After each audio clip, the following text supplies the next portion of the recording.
Hello.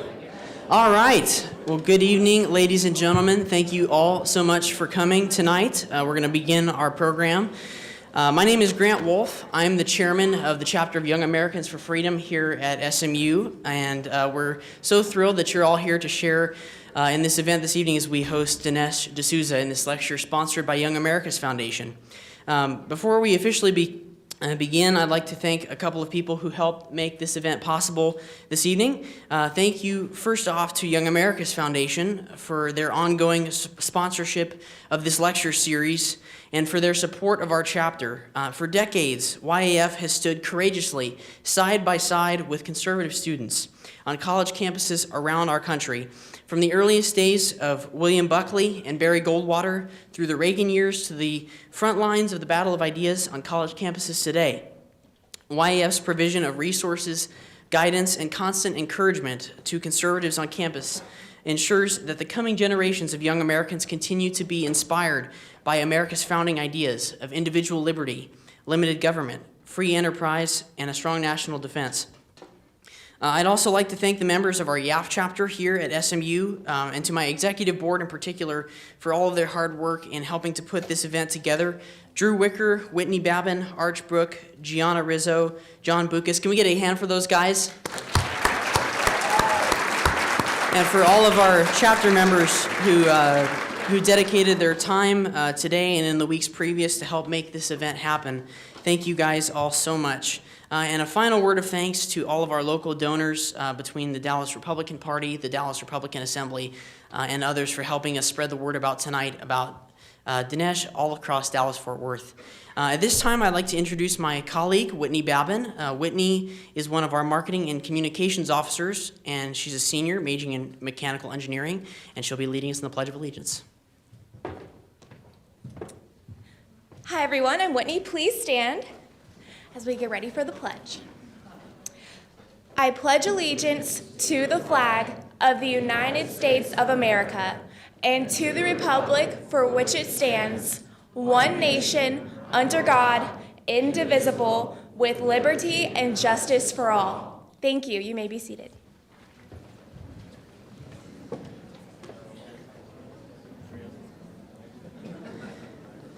Thank you, Whitney. Well, obviously, tonight's events are interestingly timed. We're following on the heels of 18 tumultuous months in our nation's history that culminated in last night's election, which represented a significant chapter in the contest of ideas that will continue to be a vital part of civic life and self-government in the United States.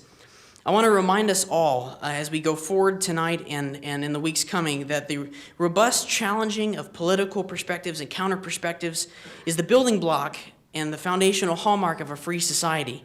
As citizens, we have the responsibility to examine the ideas, the policies, and the arguments presented in the form of our national discourse, and the privilege to then elect leaders on the basis of our best judgments of those ideas. Our founders left us a treasure of a legacy as a nation. The precedent of equality under the law, the power of individual liberty, the belief in the empowerment of free enterprise, the dignity of self-governance, and the sincere belief that all human beings are endowed by their Creator with unalienable rights. It's the awesome responsibility for all of us to keep and to guard these pillars of our republic. They are the true sources of American greatness, the anchor and hope that we have for once again that it might be morning in America. We are fortunate to have a distinguished representative of the platform of conservatism here to speak to us this evening, to remind us of our common purpose, the preservation of freedom, and to help inform us as participants in this national dialogue as a very prominent contributor to that dialogue. Author and director Dinesh D'Souza has embarked on a nationwide campus lecture tour sponsored by Young America's Foundation. He's been speaking to the foundation and students for more than 20 years, and this is one of his stops here at SMU on this lecture tour that spans the country. Following the July releases of his recent projects, the #1 documentary of the year and #1 New York Times bestseller in all of nonfiction, Mr. D'Souza is taking his conservative message directly to college students. The funders of this lecture series, who wish to remain anonymous, want you to know how important it is to learn the truth about conservatism. They believe that the path forward for our country is through the conservative vision of small government, of free enterprise, of religious liberty, just as our great nation was envisioned by those founders.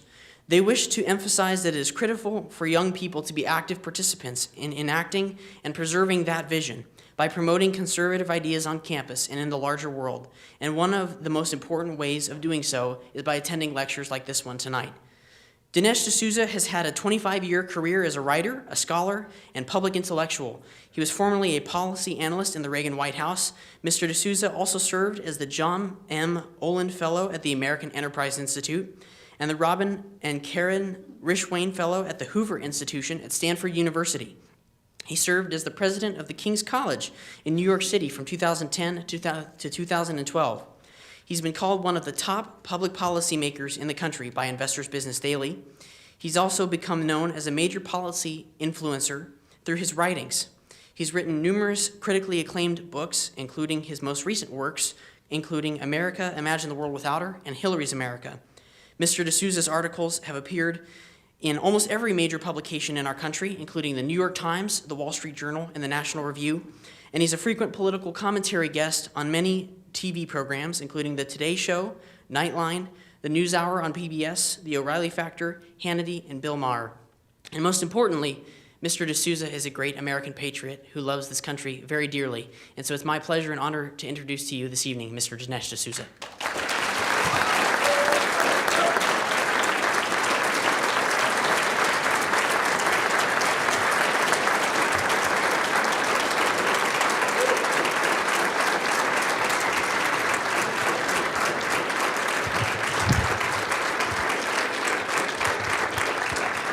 Thank you. Thank you very much. Wow, this is great. I'm excited to be here, accompanied by my wife, Debbie. Debbie, say hi. We're actually newlyweds.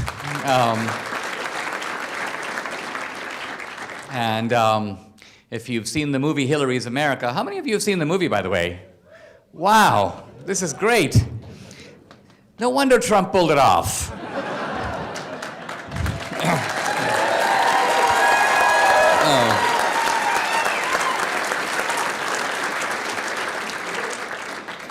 Well, Debbie sings the song "God Bless America" in the movie. And by the way, if you're doing a family celebration about the election this week, it's a good idea to download that song on iTunes and listen to it.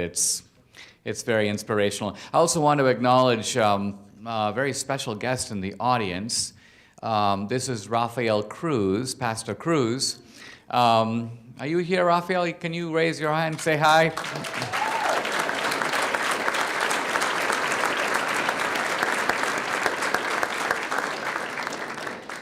Actually, Pastor Cruz married us in San Diego in March. And I think when he heard we were here, he thought he would check up on us and make sure that we were relating to each other in a cordial way.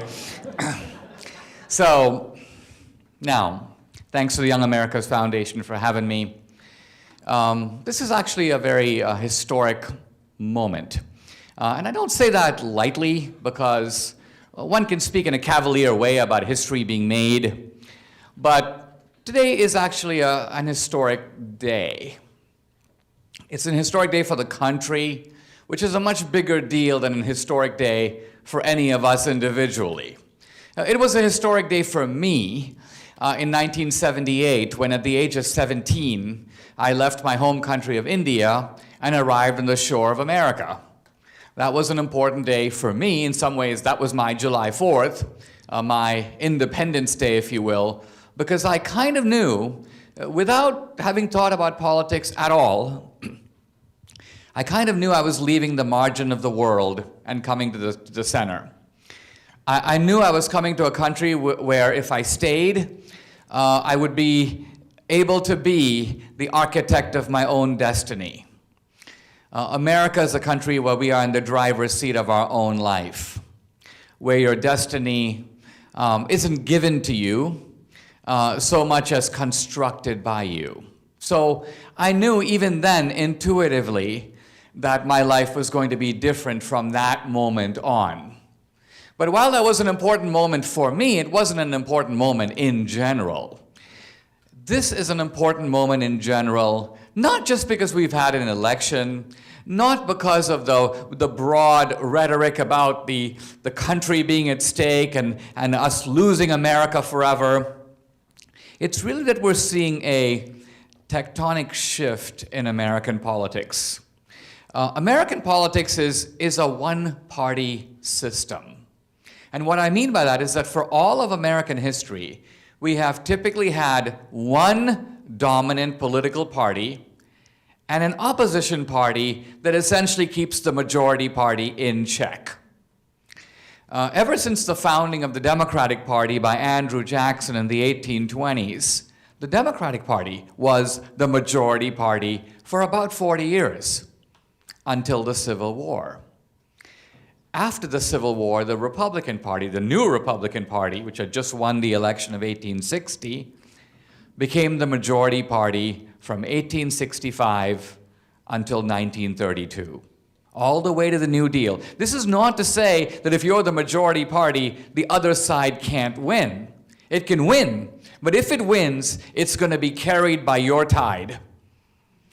And so the Republican Party was the majority party for 40 years, and then the Democratic Party resumed its position as the majority party starting in the New Deal, 1932, until 1980. The Democratic Party dominated American politics. It almost always had the presidency, it almost always had the Congress, and the Republicans were a kind of somewhat limp-wristed and pathetic Me Too party, trying to check and moderate the Democrats, but unable to offer any winning agenda of their own.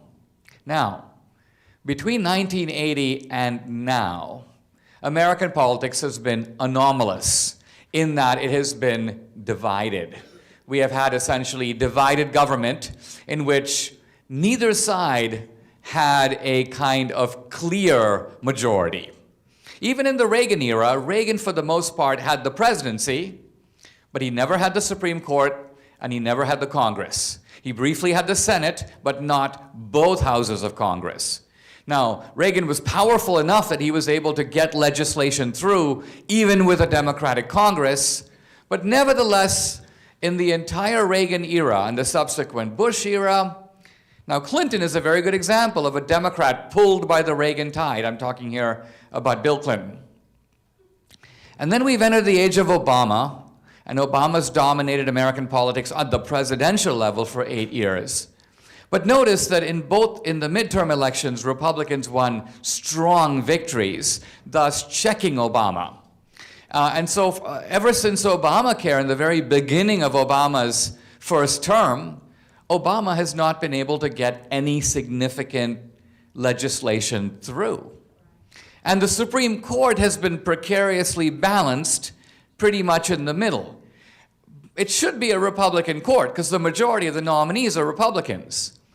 But the Democrats are much more assiduous in making sure that their nominees conform to sort of democratic orthodoxy with Euclidean certitude. Republicans pick all these guys and we don't seem to know where they're coming from, so it's kind of like, uh-oh, let's keep our fingers crossed and see what happens with Anthony Kennedy. Oh, wow, we got Kennedy. Whoops, we lost Roberts. So the court has been this kind of migratory bird, and the net effect of this is that American politics has been in limbo. No dominant party. And the Democrats this time around were really salivating because they realized that if Hillary wins decisively, that her coattails would carry the Senate. And if she got the Senate, in effect, she'd get the Supreme Court. Because remember, Supreme Court nominees are confirmed by the Senate. The House has nothing to do with it. So for Hillary, this would represent a kind of clear path that even Obama has never had. And this Hillary path would be uninhibited by the normal checks and balances of American politics. Remember, American politics is deliberately constructed to make it kind of difficult to get things done. And so even if you're the president and you go, wow, I want to do this, the truth of it is you need the House and you need the Senate. You actually need both. And even if you have the House and Senate, you still have to contend with the Supreme Court. And even if you have all the branches of government, you typically have to contend with a very watchful media, a so-called fourth estate, whose job it is to keep a watchful eye on everything you're doing. Well, well, well. The beauty for Hillary is that she knew that taking down these guardrails of American politics was actually going to be relatively easy. Let's start with the media. The remarkable thing about the media is that in other countries where you have powerful rulers who want to bring the media to heel, you've got to go into the editorial offices, throw over their desks, beat them up, threaten to lock them up. Ironically, with none of this, Hillary basically has this kind of lapdog media.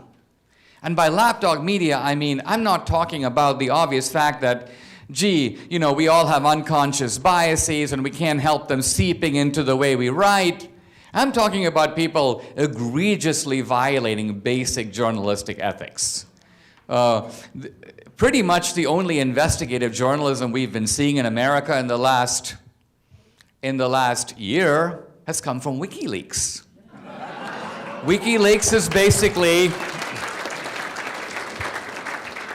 WikiLeaks is our new deep throat.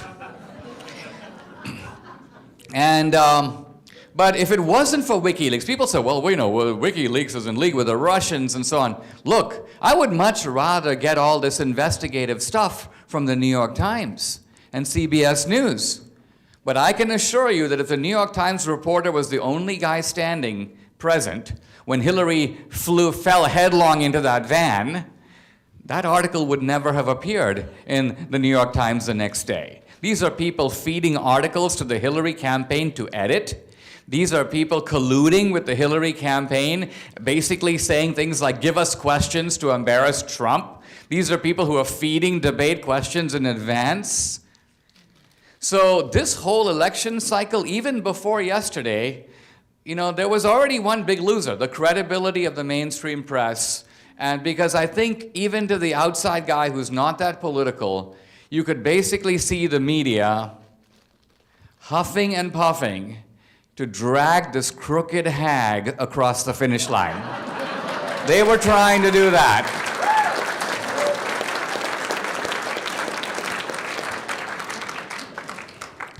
Now, most people don't realize this because they live in a fog.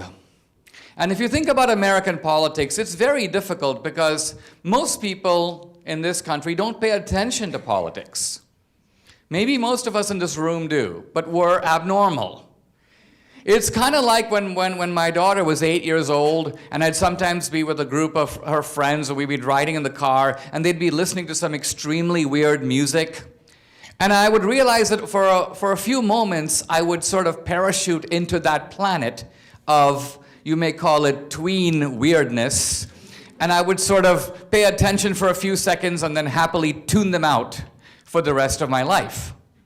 And that's how most Americans see politics. They parachute into it very briefly around election time, and then they go on to their normal lives.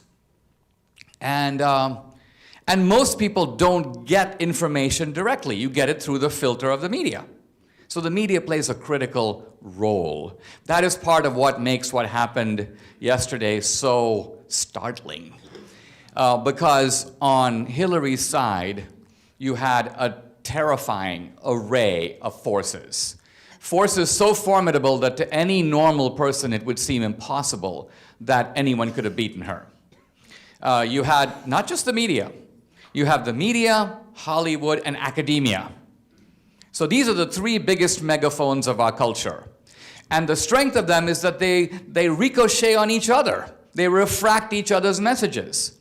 Some guy at the Harvard Law School in academia puts out a theory. And then that's picked up by the media. And then Steven Spielberg makes a movie about it. And then that movie is then critically assessed by Jon Stewart and Bill Maher, the comedians, who are then echoing. So you basically have a reverberating message. And for a lot of young people, that's where they get their messages. Young people go, well, I watched Colbert, I watched Jon Stewart, I watched that Oliver guy. And who's on the other side?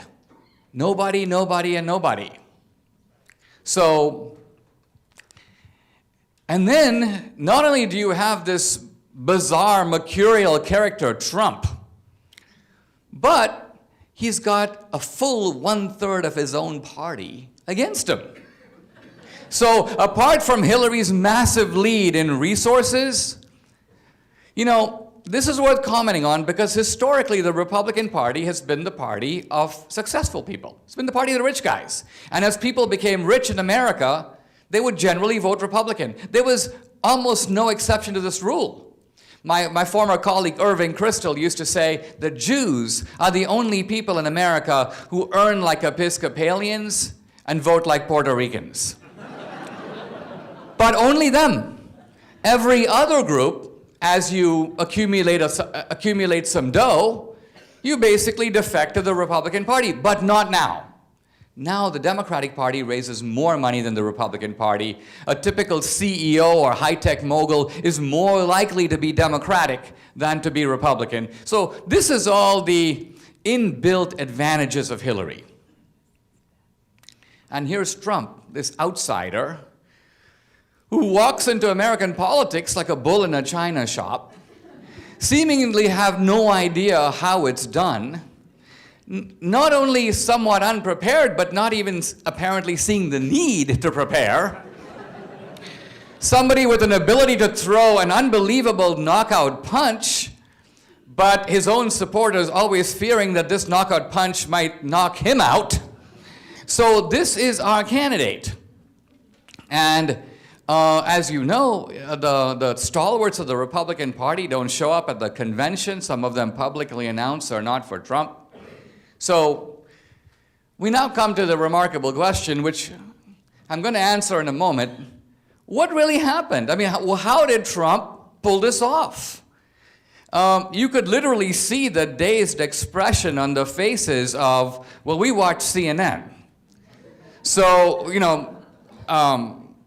poor Wolf Blitzer's face just got increasingly constipated as the evening went on.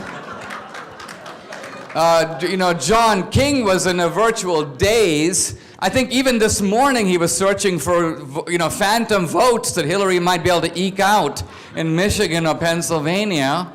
So this is really a pretty remarkable sight. These are the experts. And behind them is a formidable army of academics and pollsters. This is the best intelligence we have in the country. By the way, it's kind of the same intelligence that caused us to invade Iraq. But nevertheless, this is where we started out, and this is where we ended up. Now, I do want to say, as an immigrant, as an outsider, I don't think the ordinary American realizes what a close call this election was yesterday, and to what degree a whole view of America and a whole view of the American dream kind of hung in the balance. And I want to start by talking about that for a moment, because what we've been seeing in American politics in the last few years, to me very troubling, is an increasing gangsterism that America was supposed to be free from. Now, this gangsterism is, I should emphasize, quite normal in the rest of the world. In the rest of the world, it's quite normal to find your political opponents assassinated, people mysteriously being thrown off a roof, people being prosecuted on bogus charges. We've seen this in Russia, where Putin's done this with his opponents. This kind of stuff goes on in Debbie's home country, Venezuela. It goes on in my home country, India. If you've seen the movie Slumdog Millionaire, you kind of know what I'm talking about. Gangsters run the slums, they run politics, people go into government to make money, and this is normal. But think of how abnormal it is in America. Number one, we've had rich guys who have been president before, but in almost every case, they were rich beforehand.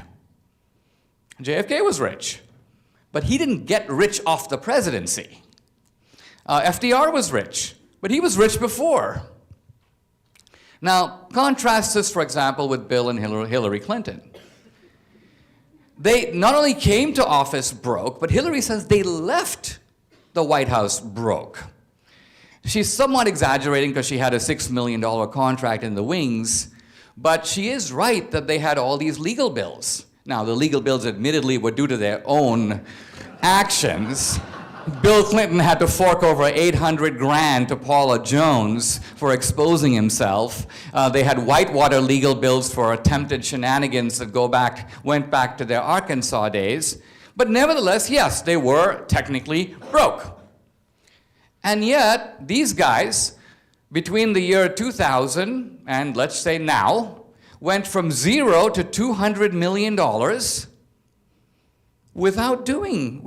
they never started a business. They didn't invent the iPhone. So the question becomes, how do you pull this off? I mean, Donald Trump, whatever you say about that guy, he built a bunch of buildings. He did real estate development, so that's his product, buildings. What is the product that the Clintons were selling that enabled them to become centimillionaires in such a short order? Well, the dismaying answer to that, well, I suppose if you ask Hillary, she'd say, well, of course, the product we were selling is, my husband is a really good speaker, and he gives some really memorable speeches. Now, that answer contains a grain of truth. But it is worth noting that Bill Clinton's speaking fee, which was $150,000 for many years, pretty much along the lines of any ex-president, mysteriously quadrupled the exact moment that Hillary became Secretary of State. It went from $150,000 to between $500,000 and $750,000 to give a single speech. So obviously this wasn't a speech. The donor, which is sometimes not even American, we're not even talking about just Goldman Sachs, we're talking about the government of Qatar, or the government of Morocco, or some Canadian billionaire who wants to buy uranium rights in Kazakhstan, or a bunch of Indian billionaires who want Hillary to switch the US government's position on the Indian nuclear deal. They invite Bill to speak. But this is not the bribe. This is only a down payment. Because then Hillary does the deed, she switches America's position on the nuclear deal, and then tens of millions of dollars flow to the Clinton Foundation. So that's step one, the speech, step two, the deed, and step three, the subsequent payment. And I could give you 10 examples off the top of my head of this three-part sequence. The Clintons even admit it. They admit part one, they admit part two, they admit part three. Their defense is that part 1 and 3 has nothing to do with 2. We took the money, we did the deed, we took more money, but the taking of the money had nothing to do with the swapping of the policy. Now, this has been going on in a very scandalous way in American politics. It was happening even when Bill was in the White House. I mean, if we think back to the last days of the Clinton White House, at that point, the Clinton presidency had kind of broken down. You couldn't do a whole lot on public policy. So the Clintons were doing 3 things simultaneously at breakneck speed. Number 1, renting out the Lincoln bedroom for cash. Number 2, walking through the White House with aides, essentially looting the place. Taking curios out of the cabinets, taking Norman Rockwell paintings off the wall, packing them up, sending them off to Chappaqua. The Secret Service had to drive down there and bring some of that stuff back. And number 3, selling pardons for money. So if you were a big-time racketeer, tax cheat, or felon, you simply had to tell them how much you were willing to pay to get your criminal conviction overturned. This, unfortunately, was before my time, because otherwise I'd have put in my own bid to get my own campaign finance law overturned.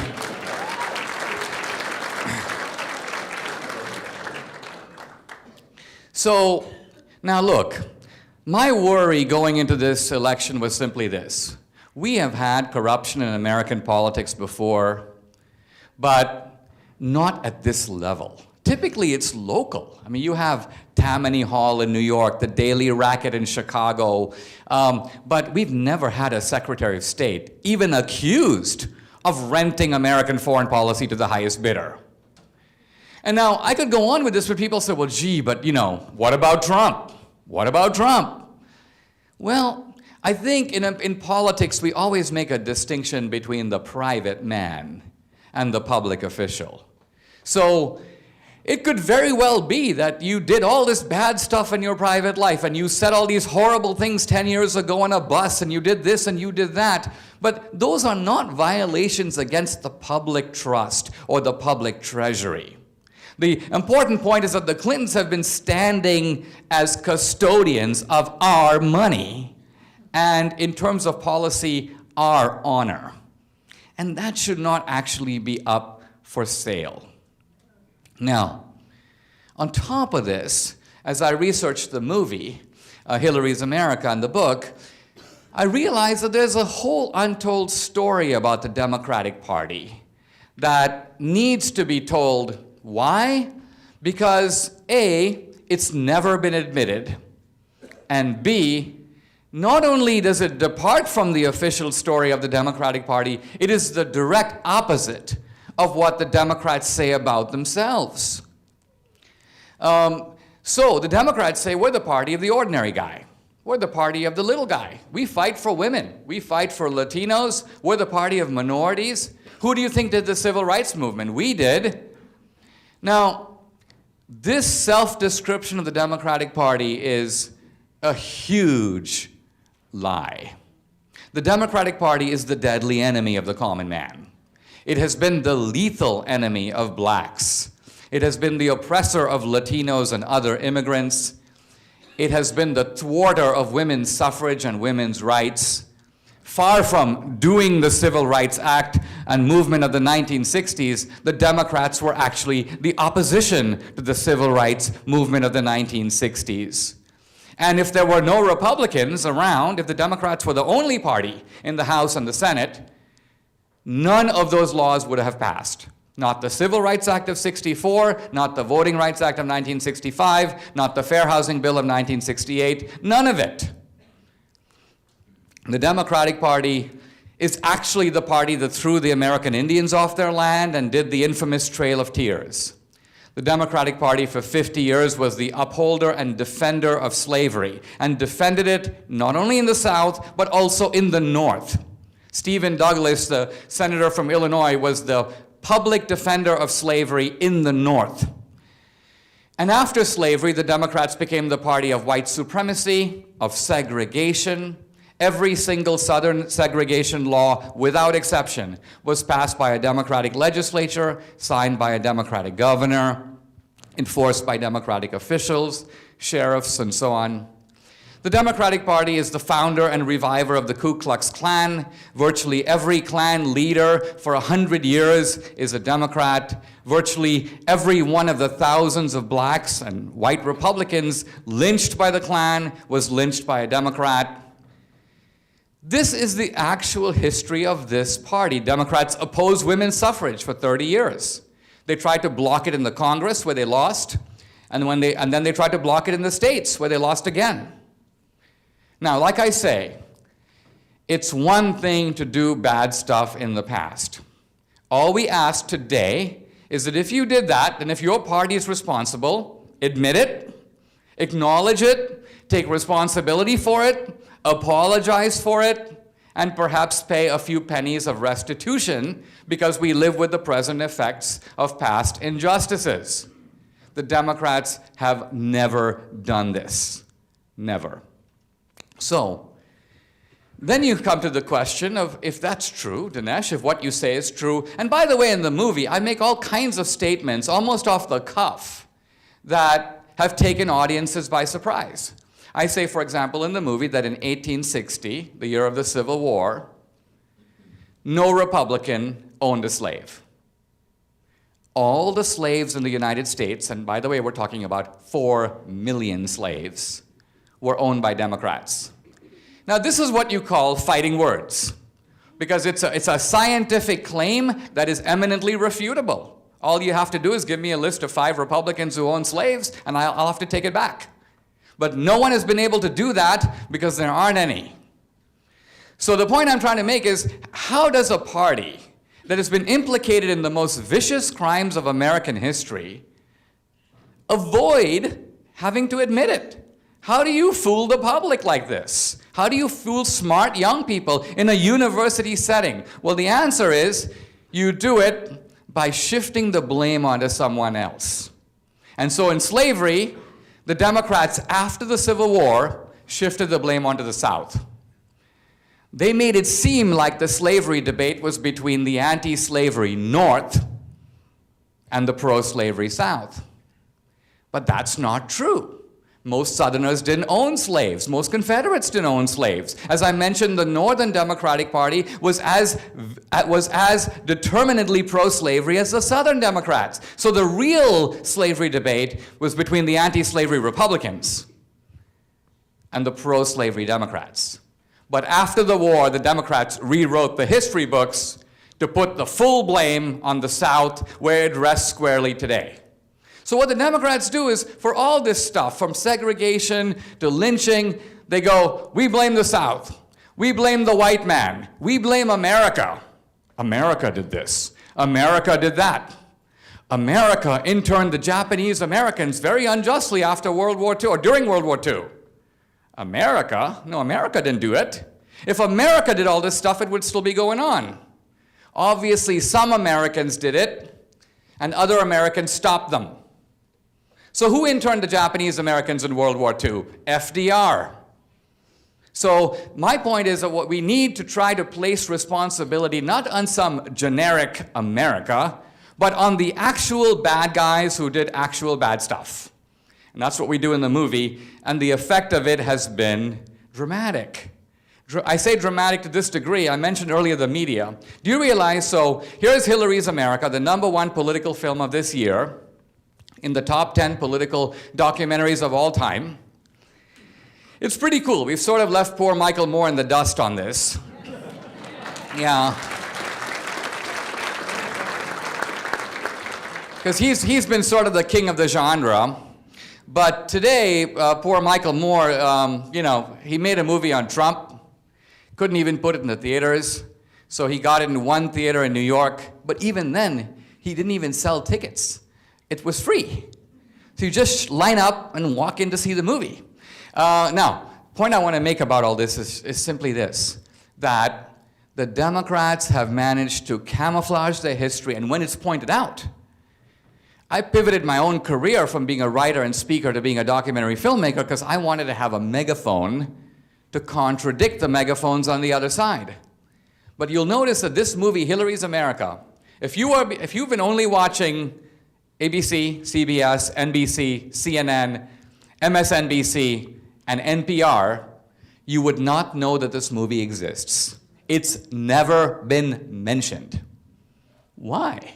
What kind of journalism is it that doesn't take the most discussed and the highest grossing political film of the year? It's about the election, and they don't even mention it. The reason is they're actually terrified of it. They can't refute it. And so they deploy all these critics. It's the most boring film of all time. It's not easy to make the most boring film of all time. I'd like to sometime try.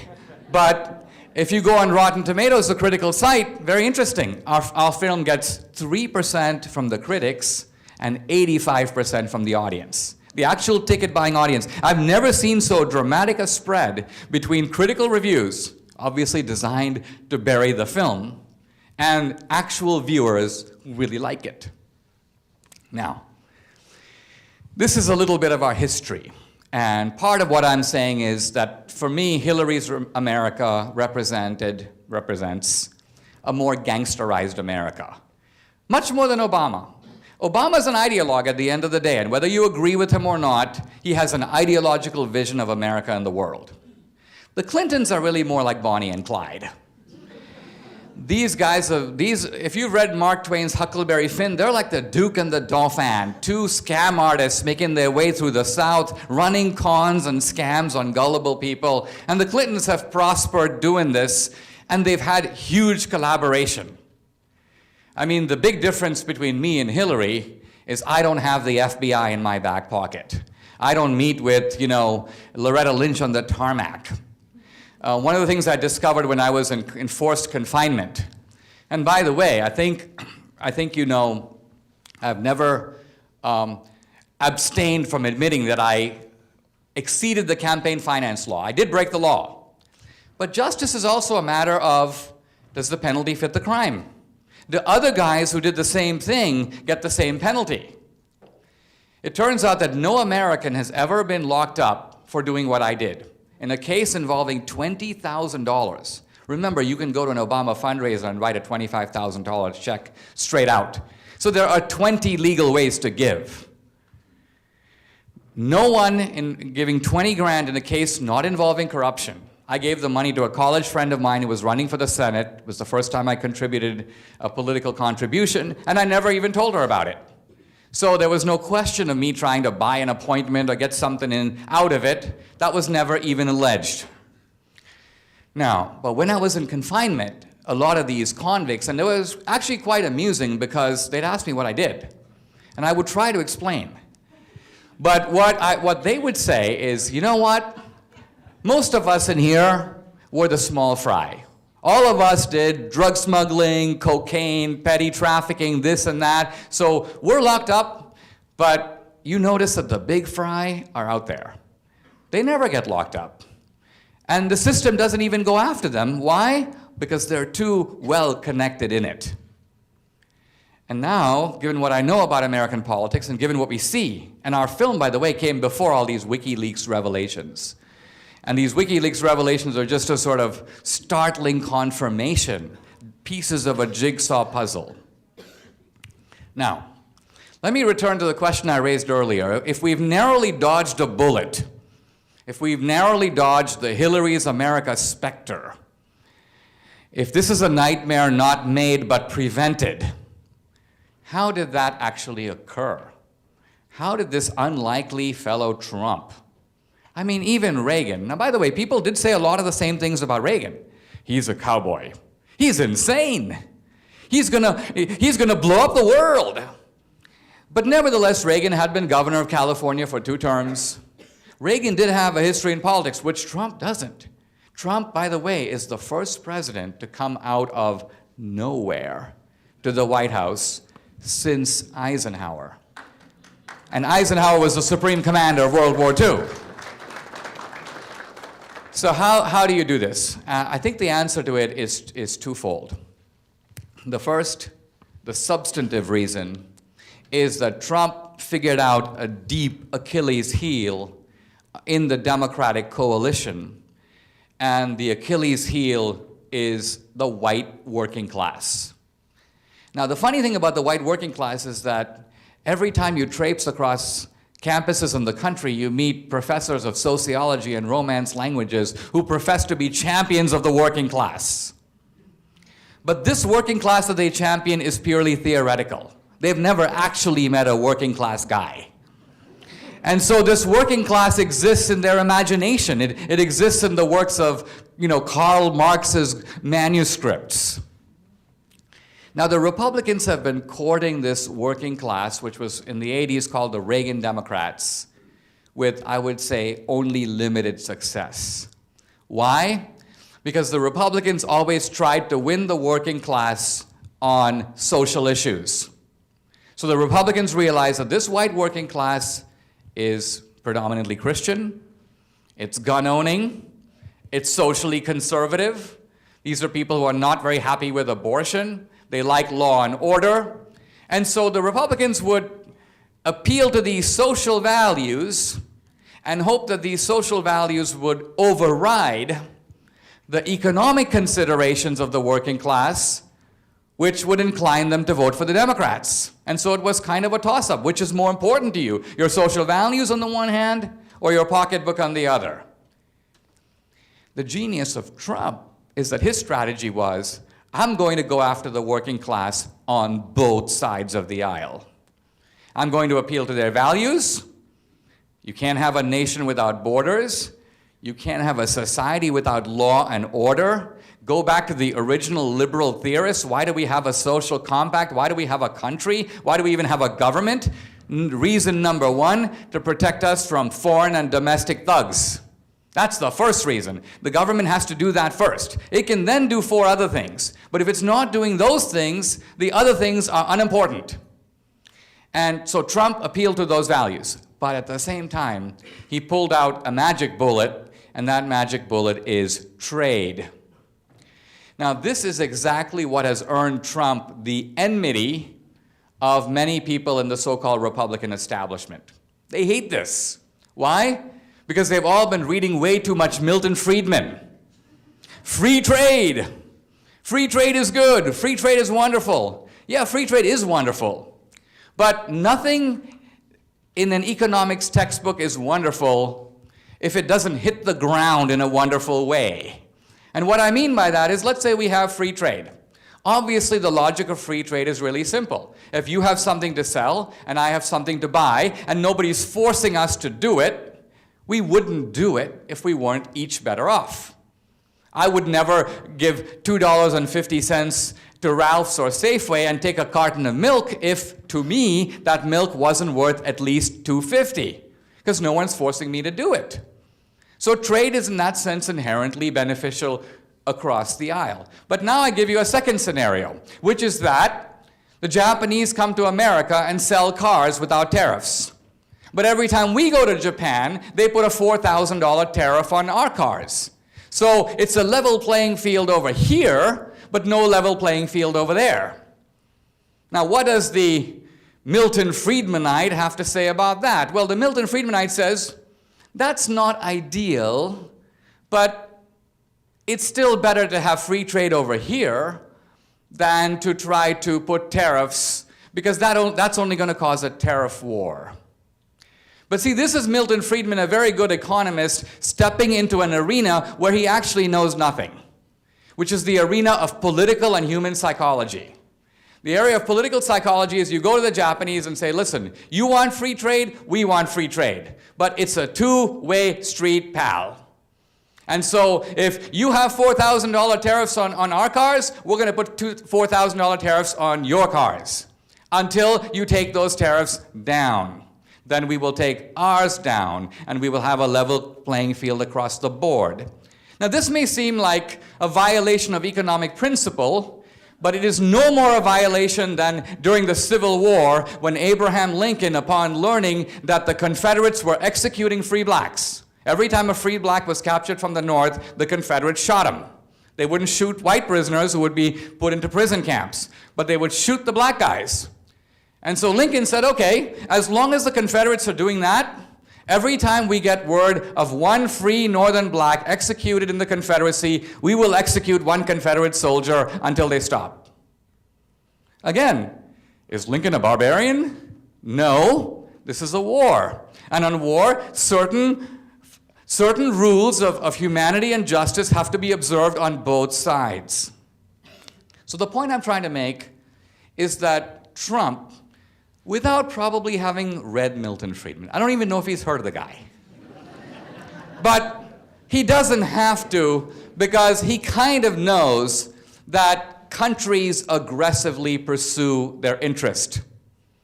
And he kind of knows that when every other country is doing that, it's kind of his job as the president to do that here too. This is what he calls America First. And I have to admit that this America First is a little bit of to me as an immigrant, it kind of rubs me the wrong way. I mean, I'm a patriot, but I never call myself a nationalist. America First kind of jars me a little bit. But I must say, it jars me in part because for 8 years we've been living under the exact opposite. Obama is kind of an America Last guy. And what I mean by that is, we expect as Americans, in a democracy, we elect people to do stuff for us. That's why we vote for people, to protect us, to fight for us. And the weirdest thing about Obama is it never seems like he's even interested in attempting that. To him, he's never inside America fighting for America and looking out at America's enemies. He seems to be outside America, looking in. To him, America appears to be some kind of, petulant child making absurd and exaggerated demands, and Obama is sort of the temperate, overlord, kind of taming America down. No, America, you're misbehaving again. I'm not going to be giving that to you. So since we've been having this sort of almost obstinate defiance of protecting America's interests, Trump is sort of the anti-Obama. The anti-Obama.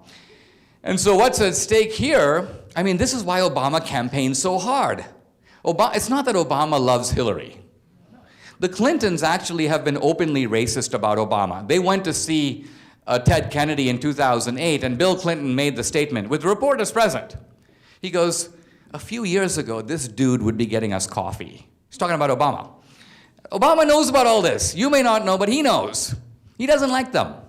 But he also knows that his legacy is at stake. He needs to pass the baton to somebody who's going to keep doing the stuff he did. And that's why Obama very truthfully said, basically, if you like my legacy, you got to vote for Hillary, because I'm turning the baton over to her. So this election was in part, a referendum on Obama. And to my way of thinking, a very valuable referendum, because the American people have given that guy the thumbs down. Now,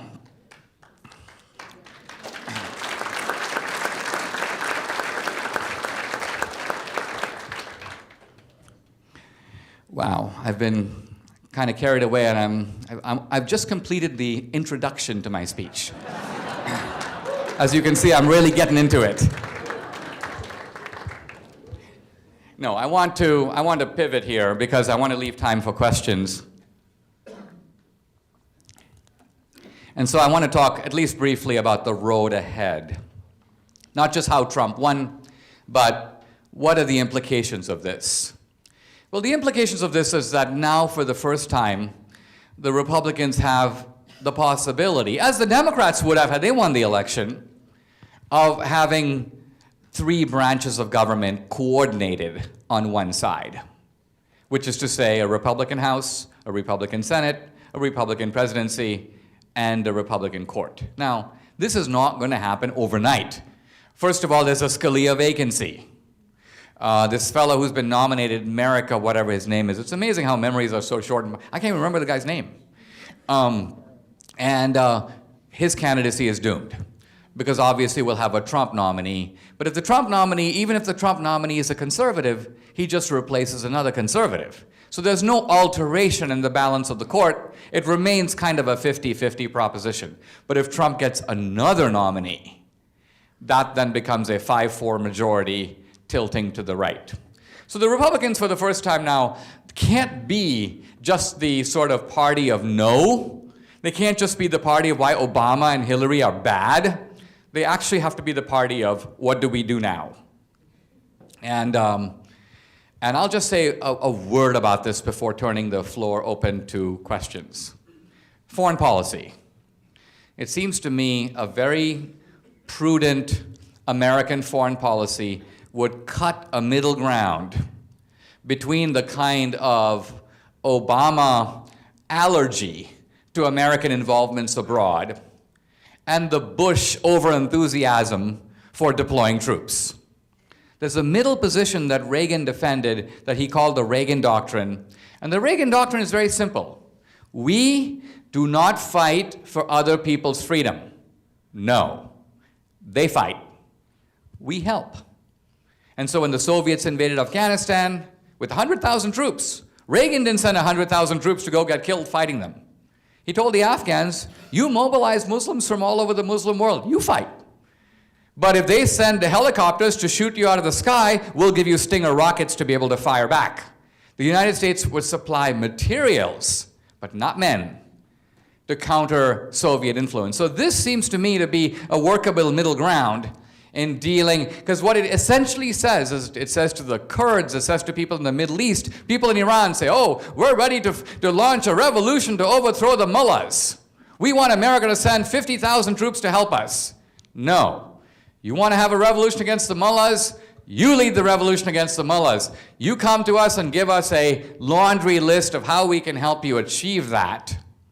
And remember, for the first time, we're even talking about who are our friends, who are our enemies. The bizarre thing of the past 8 years, no one's even been keeping track. And when you don't keep track, you happen to notice that many of your allies are disappearing one by one, and your enemies are getting stronger. Mubarak was our ally in Egypt, he's gone. Gaddafi wasn't an ally, but he was doing business with us, he's gone.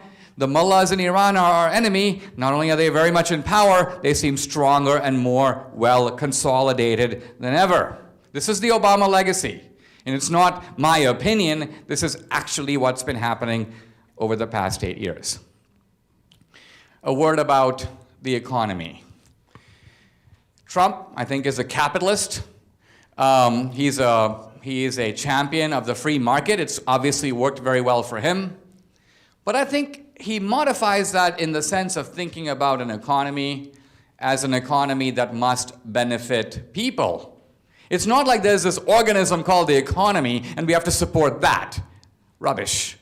The economy is a mechanism for creating wealth, and this wealth does need to be somewhat broadly distributed, which is to say, we need to have an economy that's working for everybody.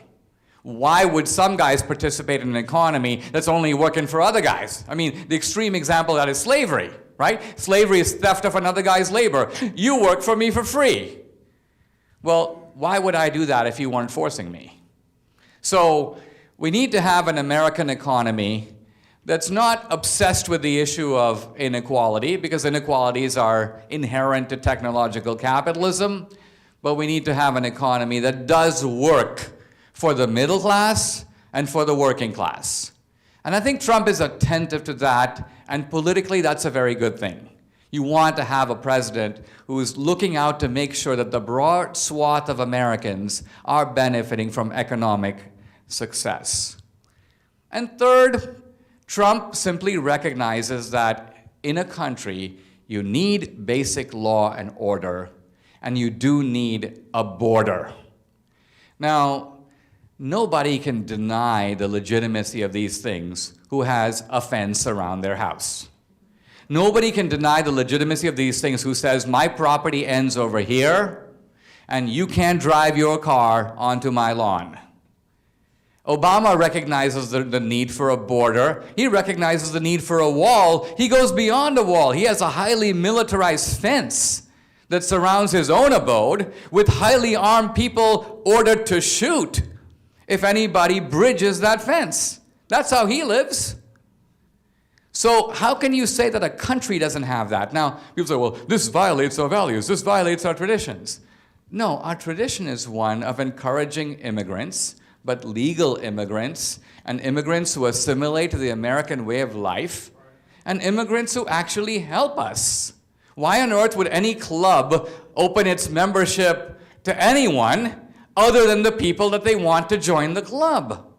This is not a violation of liberalism, it's the very essence of liberalism. If you have a social compact, it's between us, in which we make a bond for self-protection, and we make a bond to pay taxes, and we give up our natural right to self-protection, and if 10 other guys want to come in and join this group, they need our say-so to do it. So we have become so crazy on this issue that we can't even talk sense about it. And so Trump appears strident, and maybe at times he is strident. But the truth of it is there is a basic common sense to what he's saying. And I think the test of it will be what he actually does. What he actually does. Many people are very nervous at this point in American history. I am a little, but I'm also excited. To me, you had two doors in this election. The Trump door, because he's an outsider, has a whole bunch of question marks. And the Hillary door bore a simple, unobtrusive sign, a known crook. And so, pretty unhesitatingly, I have strolled through the Trump door. Why? Because in politics, we have actual choices before us. We have flawed candidates, don't get me wrong. These are not, in a sense, my choices, but they are the choices before me and before us. And so maturity demands that you look at that and you make that choice and you recognize their implications. You can't stop Hillary and the Democrats if you don't vote for Trump and the Republicans. You decide, I'm going to stay home, and maybe you hurt Trump, but you hurt Republicans all the way down the ballot, and you lose the Senate, you lose the House, and you're standing on principle in such a way that the effect of what you're doing is the suicide of your own principles. This is pure madness. So, I think this has been a moment of real reflection and even maturity on American politics. Clearly, there are rifts and divides, the elites versus the ordinary guy, the college-educated, sophisticated class against the blue-collar working class. I mean, it's a real irony of American politics that right now, the Republicans are the party of the working class, and the Democrats are the party of the upper class. And I don't just mean upper in terms of money, but money and education and sophistication and technology and number of non-fat lattes consumed in a week, and on it goes. So, here we are. Our future is undetermined, but that's the nature of being an American. And I, for one, am very hopeful, and I hope that we'll have reason to look back on this moment in history and say, we're glad we did what we did, America. Thank you very much.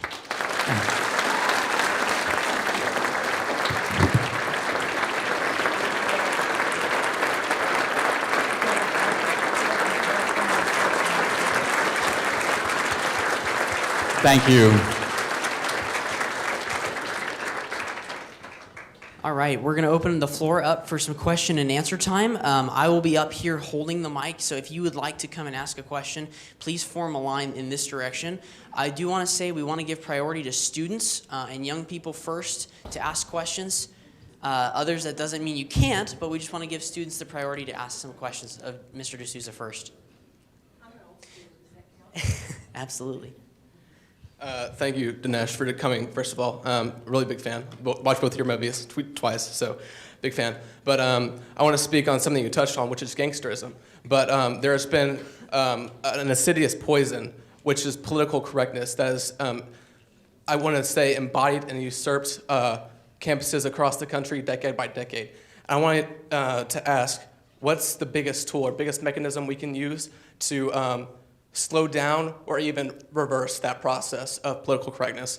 And second question, if that's okay, what's the biggest piece of wisdom that you've learned throughout your life that we can apply and have a better America? I know it's generic, I know that's a really broad question, but your biggest piece of wisdom you can give me. Well, I'll answer the second question first. I don't know if it's the biggest, but one of the more recent insights I had, really as a result of overnight incarceration, was simply, who was it who said the prospect of hanging concentrates the mind? Overnight incarceration has something of the same effect. And what I want to say about it is that it forced me to look at American politics not just in terms of an intellectual debate. We believe this, they believe that. But also to look at American politics in terms of what do people want? To recognize that human nature is motivated by some high impulses, but also greed, avarice, acquisitiveness, lust, hatred, revenge, envy. How can you have a politics that doesn't take those things into consideration? So my political writing and awareness now combines the stuff you hear people say. Because all the candidates sound good. I see in America, The Clintons always talk as if everything they do is motivated by the desire to do good. Now you notice that whenever they attempt to do good, somehow they always manage to also do very well for themselves at the same time. And this is rarely a coincidence. So, your other question about political correctness. Look, by political correctness, what I mean is an atmosphere on campus that limits the parameters of legitimate debate. I'm not talking about just calling someone names or yelling epithets.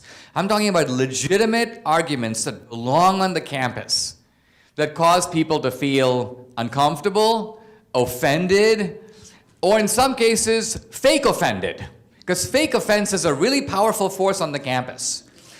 People are sort of moved to tears by things that normally don't move people to tears.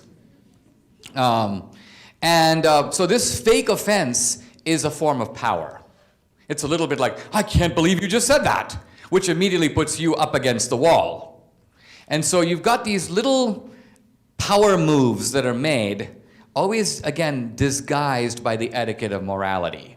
And so So it's very important to recognize what these are and cleverly dismantle them.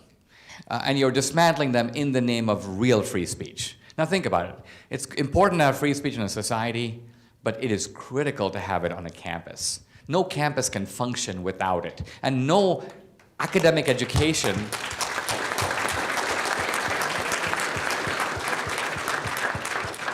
can even take place where people say things like, oh, I can't believe you just said that. I need to go to my safe space. A campus is a place where if you're not actually offended on a regular basis, you don't belong here. You need to be offended a lot. Because being offended only means that your assumptions are being turned into questions by somebody deeper and wiser than you, forcing you to think, which is the essence of Socratic self-examination. All right, next question. Can I shake your hand? Pardon? Can I shake your hand? Sure. Okay, you're welcome. Hey, Dinesh. Thank you for being here. I'm Catherine Reed, and I'm over at the National Center for Policy Analysis. One of your colleagues over at AEI wrote a book called The Bell Curve, Charles Murray. And you wrote The End of Racism. It's one of my favorite books. It was very influential in my decision to pursue statistics. So I was wondering if you could grapple a little bit for me with the question of, why are some people smart and why are some people not? Would you say more environmental or genetic? That big question. Yeah, this is a very big and important question. It has to do with human accomplishment, and it has to do, the controversial part of it is not anything that Charles Murray said about genes or the environment. It is the application of those theories to race, and to a lesser degree to gender. You remember Larry Summers by wandering into this territory and raising the question of why there aren't enough women physicists at Harvard, set off a powder keg, which essentially resulted in him Harvard hit the eject button, and Larry Summers was basically lobbed all the way from Boston to New York as a result of that. So this is a loaded area. And yet academically, it's important that this kind of research go forward. I think we all know, any of us who are parents, if you have 2 or 3 kids, you recognize that to a large degree, the tree is contained in the acorn. I know when I go back to my school and college reunions, I'm sort of amazed at the degree to which the kind of foolish, ridiculous, heavy-drinking undergraduates that I knew at the age of 19 are essentially foolish, drinking, heavy-drinking adults at the age of 53. They're the same lunatics that live down my hallway. Now, sure, they've got more gray hair, and they've learned a few more big words, and they know that, Max Weber's name is pronounced with a V. But essentially, they're the same person. And so I'm not talking now about IQ, I'm just talking about personality. We can't make a bright line distinction between genes and the environment because in invisible ways, genes shape the environment. I mean, you can say, my daughter is very good at the violin because I gave her violin lessons.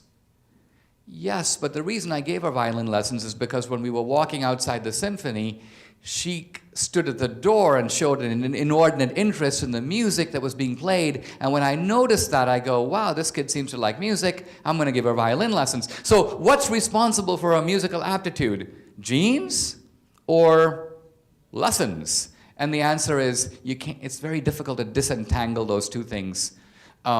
Even though very ingenious studies involving twins are done to try to make that happen. So big question, inadequate answer. But let me just say to you that we should be careful how we discuss these things in the public square, but academic research, to my mind, must go forward. Thank you so much. Okay. Yeah, I was just curious. I noticed a lot this election, there's kind of an attitude of indifference. A lot of people saying, oh, I'm voting for Trump because I just can't vote for Hillary. And I might have caught a glimpse of that in the very last part of your talk. I was just wondering what you think about that attitude and whether or not you take on that yourself. What you're discussing is what can loosely be called the doctrine of the lesser evil. Remember that all of American foreign policy is based on this doctrine. When I joined the Reagan White House, I was in domestic policy, but earlier I had written for magazines about domestic and foreign policy, and I just thought, wow, in the world, we're going to be choosing between the good guy and the bad guy. No. Most of the time in the world, you're choosing between the bad guy and the really bad guy. And you have to ask, you are faced with a conundrum. Is it permissible to ally with the bad guy to get rid of the worst guy? World War II, as you know, we allied with Stalin because another bad guy, Hitler, posed a greater threat at the time. Anybody who understands the logic of that knows that that is the sort of Niebuhrian world of politics, reference to Reinhold Niebuhr, the sort of Protestant theologian who said that we live in a fallen world and a flawed world, and if we expect perfection out of it, we're fantasizing about the Garden of Eden. We don't belong in the world where you're often choosing between guys who have all kinds of problems, and on which you may agree on this, but you're not going to agree on that. So now, Niebuhr always said that the lesser evil is still an evil. But he argued that it is permissible on occasion to support it to achieve a greater good. I can't improve on his analysis on all this, so to me at the end of the day, yes, you have two choices, they're both flawed, but they're not flawed to the same degree, and they're not flawed in the same way. So I don't have difficulty choosing in that world, because I say those are my actual choices. Now, if there was a legitimate third choice, I would look at it.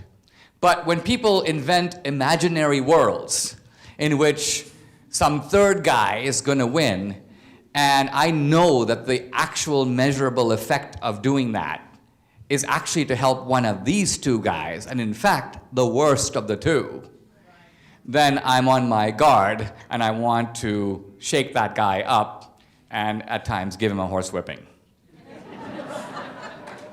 right, thank you. Okay. Great talk, by the way. Thank you. So my name is Dennis, and I'm a Trump supporter largely because I wanted to choose like between the lesser of the two evils. But I'm a millennial, and I was 14 when Obama went in office in 2008. So all I've known is like a Democratic Party. But like from what you were just talking about, it seems like the Democratic Party has like largely been conflicted.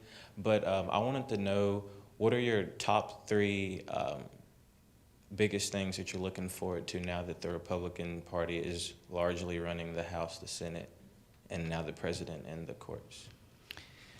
Well, I'll only mention one because I think it's provocative enough it's worth considering. The big radical idea of the 20th century was progressive taxation. And progressive taxation is the idea that if you're wealthier, you not only pay more, but you pay at a higher rate. You pay at a higher rate.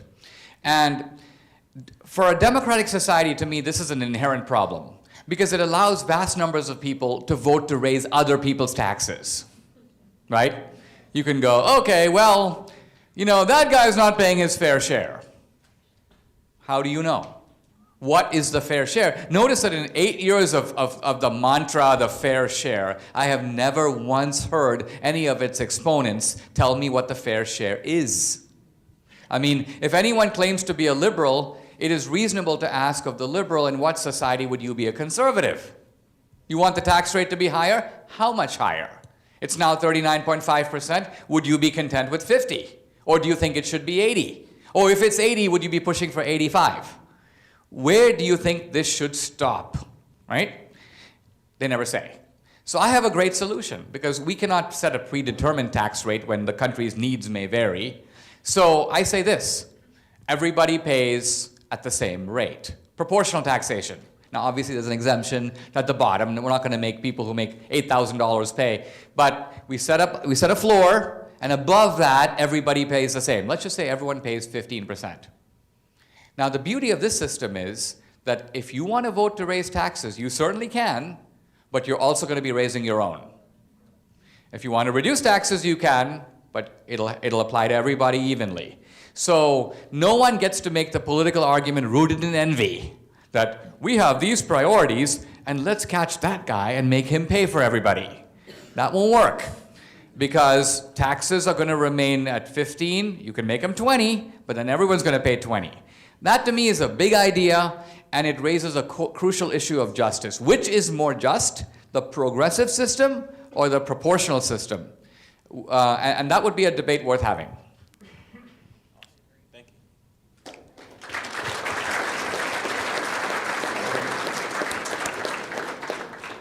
As a Native American Indian, I just want to say I'm really glad that you migrated over when you did.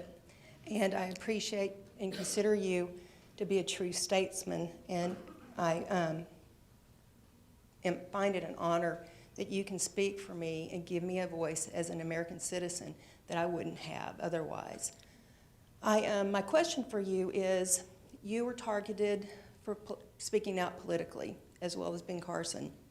What can the average citizen do with the forms we have today that will safeguard us from being targeted by our own government? And if we find ourselves targeted by our own government, what to do then? That's a very difficult question. I think the answer has, in a sense, the only real recourse that the citizen has is to deliver a verdict on election day. That's actually what happened. Americans have done more to reduce political targeting just by acting as judge and jury yesterday on election day. Now, you have to be in my situation, which is to hear the words United States of America versus Dinesh D'Souza, to realize your vulnerability. You know, because all these guys on social media go, oh, you're a felon, you know, you broke the law.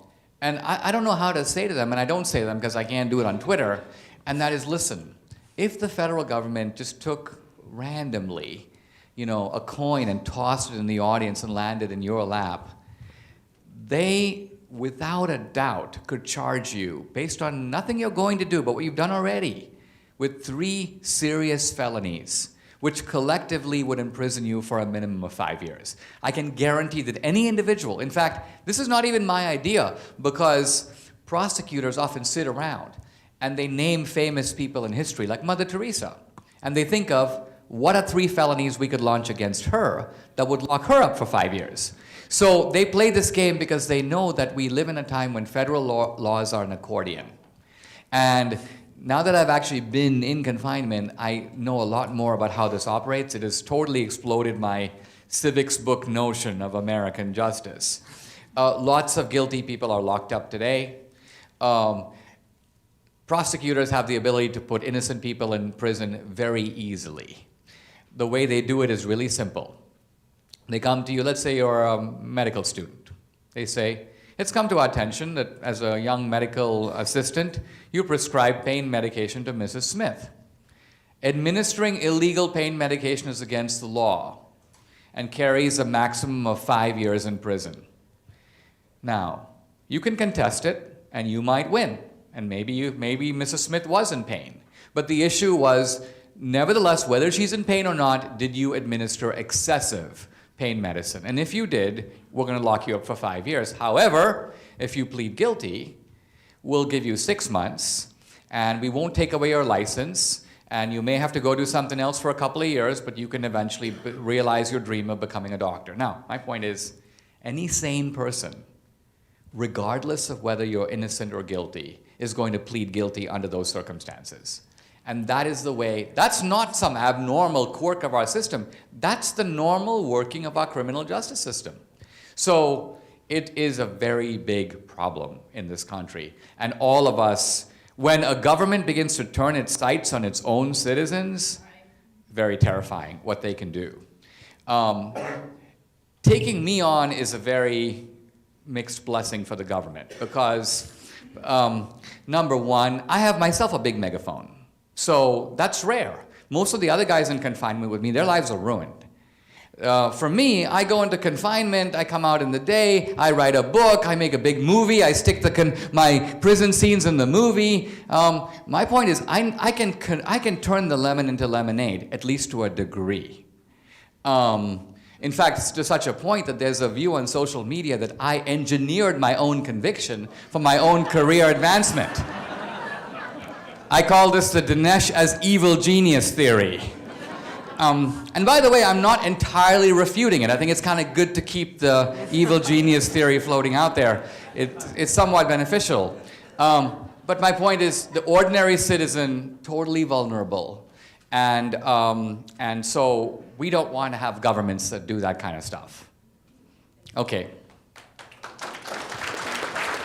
Hi, my name's Paul. I'm kind of curious to know what you think.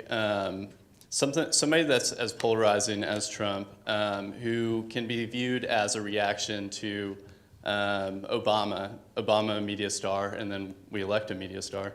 What do you think the results of his presidency will have on the conservative movement? And then also, do you think the DNC will actually punch back with somebody like Elizabeth Warren or even Kamala Harris in California, who's projected to be a rising star?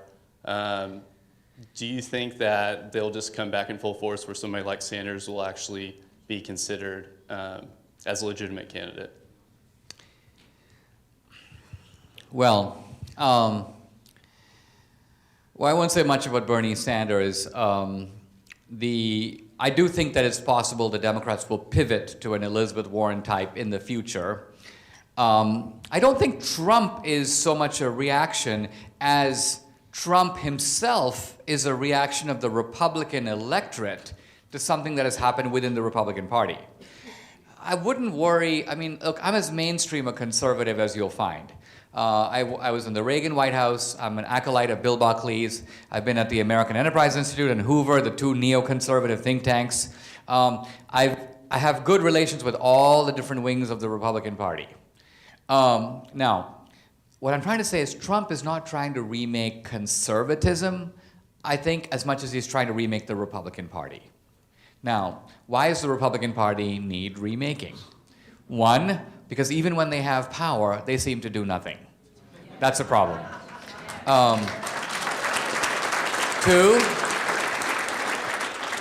Two, notice the last time around, the Republicans nominated the most squeaky clean guy in America. So squeaky clean that it's almost nauseating. Mitt Romney. He was squeaky clean, but a little weak. Which is to say that after 3 months of the Obama people being done with him, they made him into Lucifer. And Romney's reaction was to strike the traditional, well-known Republican fetal position, which is not a good idea in a campaign. So the rank-and-file Republican went, you know what, we don't want that. We don't mind if this Trump guy is a little bit rough. We don't mind if he's throws a punch. We want someone who can throw a punch. And we don't care if he has a couple skeletons in his closet. Who doesn't? We'll take our chances with an outside guy. One of our investors who invests in our movie, she goes, she's a 84-year-old woman who's an emblem of Christian propriety. She goes, I look at the list. She goes, the Democrats have mastered the art of beating a right-winger. And they've mastered the art of beating a traditional Republican a la McCain or Romney. But I don't think they know how to beat Trump. I mean, now that I look back, pretty interesting words. I don't think they know how, and the Democrats never knew what to make of Trump. I mean, they accuse him of sexual harassment, and he goes, what makes you think I'd do it? Have you taken a good look at the woman? Now, I mean, who answers like that? You know? This is so outside the bounds of American politics. And not only does Trump give the answer, he looks around like, what? What?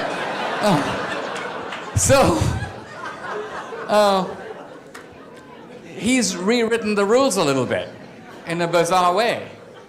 Okay, let's move on. I know we got a few people asking. I want to move faster than I've been going. Hi Dinesh, my name is Sanket. I'm also from your home country, India, and I follow you on Twitter. That's how I found out about this event. So my question is more about long-term, looking at the demographics of the US. I mean, looking at the Republican Party, it's still primarily white, and whites will become a minority in the future. It's 10, 15, 20 years. And the minorities traditionally do tend to go towards the Democrats. So where do you see the Republican Party in 20 or 30 years down the line? How do they maintain this majority? Because if Democrats flip a Texas, then they'll never lose the presidency again. They'll have California, Texas, and it's done. So where do you see the Republicans going forward 10, 20, 30 years down the line? And how do you think they should, what do you think they should do to win over the minorities in the future? I think that in a nutshell, we need to see a redefinition of the positioning of the Republican Party so that it's not a party. See, things like capitalism are abstractions. Jobs is not an abstraction. People need a job. And the Republican Party needs to be the party of the ordinary guy, of the middle class, and the working class. And by the working class, I also mean working class Hispanics and working class blacks. Now, to do that, the Republican Party has to talk differently. Debbie and I, this is part of my community service. We teach adult immigrants English in a class, about 100 people total in a series of classes. These guys have never heard of the US Constitution. You can't talk to them about the Declaration of Independence and the Second Amendment. These are people who want to figure out how do you get to the bus? How do you send an email? So the Republican Party has to talk to them at that level, If you do, you'll discover that they are natural allies of the Republican Party, which is to say that the idea of American society as a ladder of opportunity in which the government holds the ladder, but it's your job to climb. Almost every immigrant I've ever met is okay with that. And that is the Republican ideology. So, in my opinion, in 3 election cycles, the Republican Party can win 40% of the black vote. It can win 50% of the Hispanics easily, and it should be winning 90% of the Asian American vote. Now, the Republican Party isn't even close to those numbers because it has no clue how to approach these groups. But that's not because the opportunity isn't there, it's just because that operation has never been carried out. Trump, to his credit, first Republican to go into the inner city and to indict the Democratic Party for its failures. If the Republicans morally own the inner city and they say, here's our 6-point plan to fix this place, and we're not doing anything crazy. What we're doing is, first of all, we're going to bring in 100 small businesses. They're going to do FedEx, and they're going to do Starbucks, and there are going to be some lofts and some high-tech companies. And so we're going to introduce a stronger tax base, and that's going to mean more jobs. And we're going to put a lot of cops on the street, including a lot of black cops, because no business will come in if there isn't law and order. Even the 7-Eleven Indian guy goes running down the street. So we need to have protection, and we need to have a tax base, and we need to have jobs. I mean, if the Republicans start talking like this, I mean, Trump already gets a lot of blacks, but the enthusiasm would be infectious because nobody likes what's going on in inner city Baltimore or Detroit. It's a mess. And the Democrats don't really want to change it. Why? Not because they just want the black vote. It's because they need black poverty to shake down the rest of America. The suffering of the black underclass gives them the moral capital to say, you pay because we're looking after all these people. If you didn't have all those people to look after, it becomes much harder to put your hand in somebody's back pocket and lift their wallet. So, for these reasons, it is a political opportunity. This is a little bit why Trump has the chance to shake things up. Will he? I don't know. I even said on Twitter, I said, I don't even know if he's going to drain the swamp. All I know is Hillary is the swamp. So, we'll see. Thank you so much to those who asked questions. I'm sorry, but unfortunately we're out of time, and so we're going to conclude the lecture portion of the evening. However, Mr. D'Souza will be out at the table signing his books and his movies. They're available for purchase for $20 each. So if you would like to move out that direction, you can have a piece of his literature signed. Thank you all again for coming this evening. There will be members of our chapter out there to talk to you about our club as well. Thank you again. Hope you have a great night. Thank you.